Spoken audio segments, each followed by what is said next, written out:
Hey Coder, so I wanted to talk about what GPT-4 has meant for me as a developer, and different developers have different backgrounds. I'm a self-taught developer, I've been developing for many years. If I don't code, I don't put food on the table. And so when GPT-4 came out, that's when I was like, okay, it felt to me like I was the doctor or the lawyer or the whatever that was getting replaced by AI to a degree. By the same token, I was immensely excited about it. And I've pretty much followed every video I could or listened to everything I could, every interview I could with Ilya Sutskever, who helped to develop GPT-4. But before we get into talking about some of the insights, etc., I actually wanted to show you something quite interesting with the technology. And then I also want to talk about what I plan on doing with it and what I am doing with it, and where I think the future is moving towards for developers, because I actually think developers are now becoming more relevant than ever to a degree on certain other aspects of programming. And this is actually it's going to have so many impacts. I wanted to share my ideas with you and get your feedback, see what you think. So here in GPT-4, I'm just saying, imagine I'm driving down a road. There are two potholes in front of me, one to the left of my car and one to the right of my car. On the other side of the potholes coming towards me is a green car. I said care there to be correct that, a green car who is driving very fast towards the pothole on my right. As a driver, how would you advise I navigate this? So let's see what GPT-4 says. I'll let it run, and then I'm going to ask it to do something else and show you something that I think is quite interesting. Great. Now, GPT-4 has given me the full breakdown of what it would do, right? So it's saying all the right things that it was trained to say from its, reinforcement learning from human feedback, etc. And it's, telling me how to approach a situation. But now let's do something quite interesting. Right now, I can't get images from GPT-4, so I'm going to try something different. I'm going to say, please write me the code for an SVG diagram that illustrates this situation perfectly. Okay, great. It's given me the code, so I'm going to copy that and bring it over here and paste that in. And there you go. You can see here that it understands the concept of this road and these two potholes. Now, interestingly enough, and this can be quite hit or miss. Sometimes it gets it, sometimes it doesn't. It understands that there's a pothole on my left and a pothole on my right. And if I go back to how I said it over here, I said on the left of my car and one to the right. And it said, and I also said here, there's a green car driving very fast towards the pothole on my right. Now, interestingly, what it's done is just put the green car in the center. But what amazes me about this is it understands the context and it understands this idea of a road and these potholes, etc. Bear in mind, it was actually trained with images as well, which is quite interesting. And I wanted to go through this interview here with Ilya, who talks about how they discovered that the path they were taking would lead to this to begin with. And I'm going to pause the video and just give you some thoughts along the way. Unsupervised learning was an unsolved problem in machine learning that no one had any insight, any clue as to what to do. That's right. Jan LeCun would go around and give talks saying that you have this grand challenge in supervised learning. And I really believed that really good compression of the data will lead to unsupervised learning. Okay, so just to pause it there, really good compression. And he uses this word compression a lot because to compress something, you have to understand what is noise in that thing. So let me give you an illustration here. If we go over to Excalidraw, and I just draw a bunch of ones and zeros. So here's 1, 0, 0, 1, 0, 0, 1, 0, 0, 1, etc. If we just repeated that pattern, and I said to you, compress this, well, you'd be able to do it very easily. You just say, okay, just forget all of that. That's too much writing. Just go 1, 0, 0 to the power of n, to however many of that you want. And now I've compressed something which had a length of, say, 500, depending on how big that sequence was, to something with literally 4 characters over here. And so that there is compression.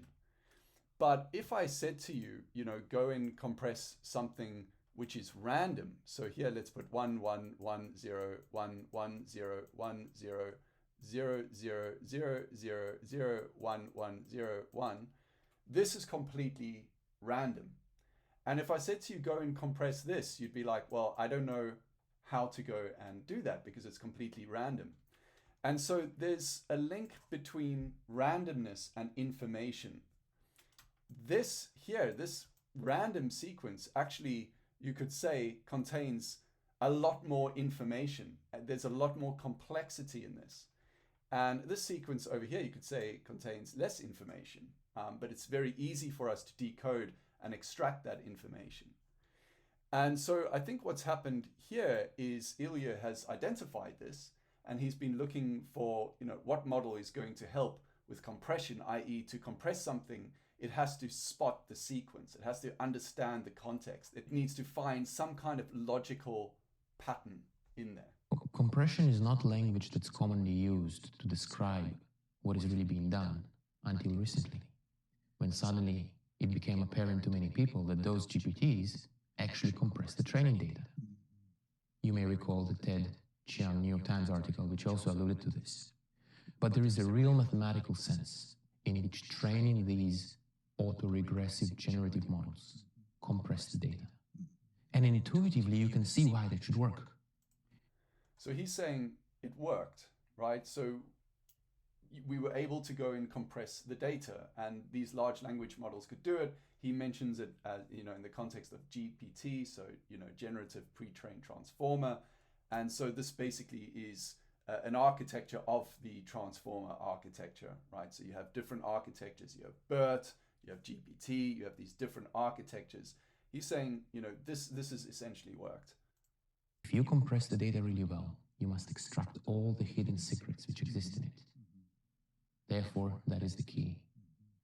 So that was the first idea that we're really excited about.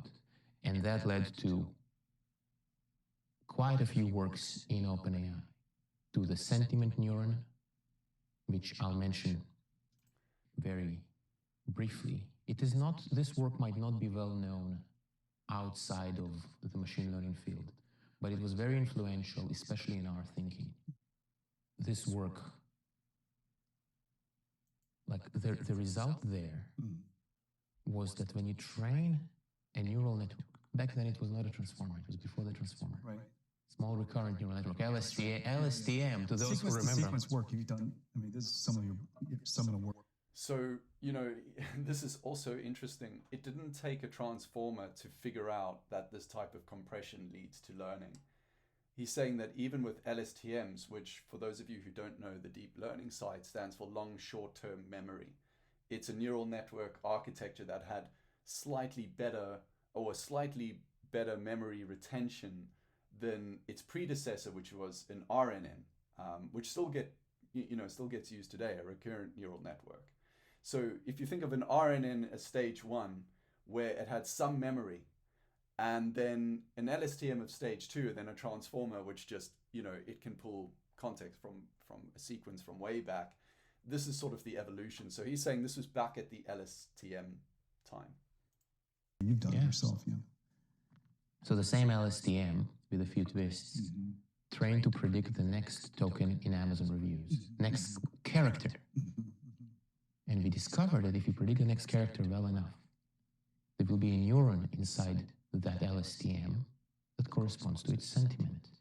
Incredible, right? So there will be a neuron in a neural network, or a function awaiting in a neural network, which will prove that there's an understanding of sentiment from that data. So just trying to predict the next word leads to understanding. And so, I've listened to people saying, well, this is not AI, it's just predicting the next word, etc. I think that we way overestimate our own intelligence. I think we think that intelligence is this, really esoteric idea that a machine will never possibly learn it.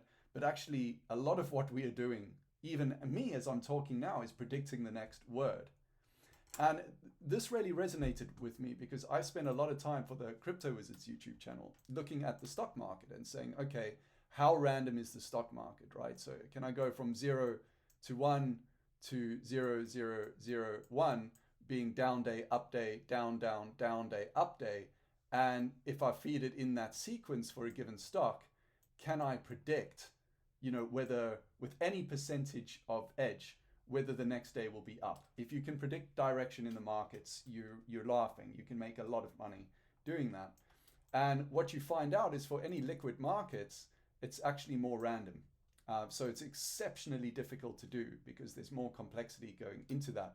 So I'm very familiar with this idea of trying to compress something, trying to understand the compression of something using, machine learning models like XGBoost, etc., to actually go and do that.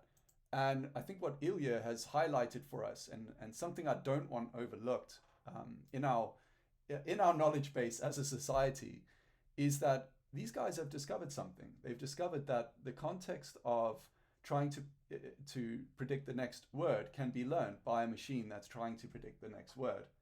And therefore, there is some intelligence in that.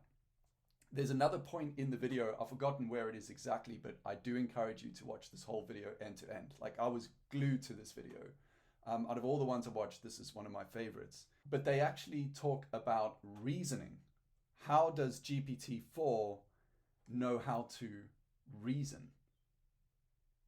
And actually, what you learn is most of its reasoning capability came from it learning to do programming. And it's really, really interesting because, the next thing that you look into is, like, for example, this auto-GPT, which is an awesome, code repository. It gives you all the code for exactly how this thing works. And this is, an AI that can basically go off by itself and start coding and learning stuff and building stuff and doing whatever, right? So it can go and do that. And it's basically a bunch of reasoning agents, so GPT-4s, that, communicate with one another. But it does it, if you actually go through the code to understand how this is working, part of how it does that is by looking at functions and interpreting what the output of a function might be. And this is still something I'm spending time on, but I think this is a big clue as to where things can go and where they will go. Because I think we are way underestimating. Like, for example, for me, in my opinion, if I just create a new GPT-4 right now, right, with GPT-4, I think we're way underestimating what we can do even with this one tool. Like, I don't need AI to advance anymore. We will be able to do some incredible things with GPT-4. Let me explain what some of those things might mean, right? So if GPT-4 has some reasoning capability, and you only need some, if you can give it, by logic, if you can give it simple, very simple reasoning tasks, it can perform those simple reasoning tasks very well. So if I have a problem, let's say I want, to build this website, right? So the circle represents this website.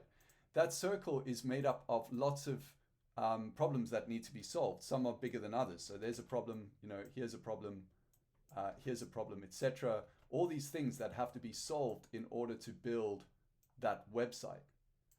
And really what I'm saying here is, well, we could just take this current GPT-4, so let's extract this problem out, let's pull it to one side and just say, okay, how can we break that problem down into these problems here? Now, right now, that would be very expensive to do because you'd have a lot of GPT-4 API requests, etc. But the power of GPT-4 is going to be free. Like, this is going to be stuff which is just built into your machine, into, coding libraries, it's not going to be like this forever. Like, this is going to be free, and there's already a lot of open source releases out there for large language models that aren't quite as good as GPT-4 yet, but they will be. They absolutely will be. And so if you can break these problems down, what our job becomes as software developers, as programmers, is, number one, how do you break that task down? And then how do we efficiently connect, these tasks together? How do we say, okay, this is what this connects to, this is what that connects to, that's got to talk to that. And is there an algorithm for that? Is there an algorithm for breaking tasks down that can be solved by reasoning agents? And so, one of the things I'm going to be developing using Rust, this is actually some Rust code I've got. I just did a video on Crypto Wizards talking about, looking at the mempool using Rust. So running a full node on Ethereum, etc. And I mean, really loving working with Rust. So one of the things I'm looking to do is to build an auto-GPT. I've already got one that's working with Python. But how can you build an auto-GPT using Rust, for example, because this is basically a great language to work with. I'm really enjoying it. And build out these algorithms, because then you will be able to develop algorithms that go and execute and run and solve problems. And in building all of this, I've learned so much about programming. I've learned so much more about programming. I enjoy programming more. I've got more ideas of the things that we can develop. And I just think that there's not enough discussion happening on that. And not only do I think it needs to happen, not only do I think the development already is happening, it's not just me and it's not just you doing this, right? This is happening. People are working on this. But there's going to be a lot of bad actors as well, right? There's going to be a lot of people that are looking to build propaganda machines, etc. And so I really think that it's in our best interest to get really good, really quick at understanding how to develop these architectures and how to detect other architectures that were built with this. That's it. I'm going to leave the video here, but I know it's been a while since I did a post. I put Code Raiders up, ChatGPT came out, and it completely changed the game. It's changed the way I'm approaching a lot of things. And just like you, I'm trying to figure out my path as well. So I hope you enjoyed this. Looking forward to hearing your comments. Until the next one, take care and talk soon.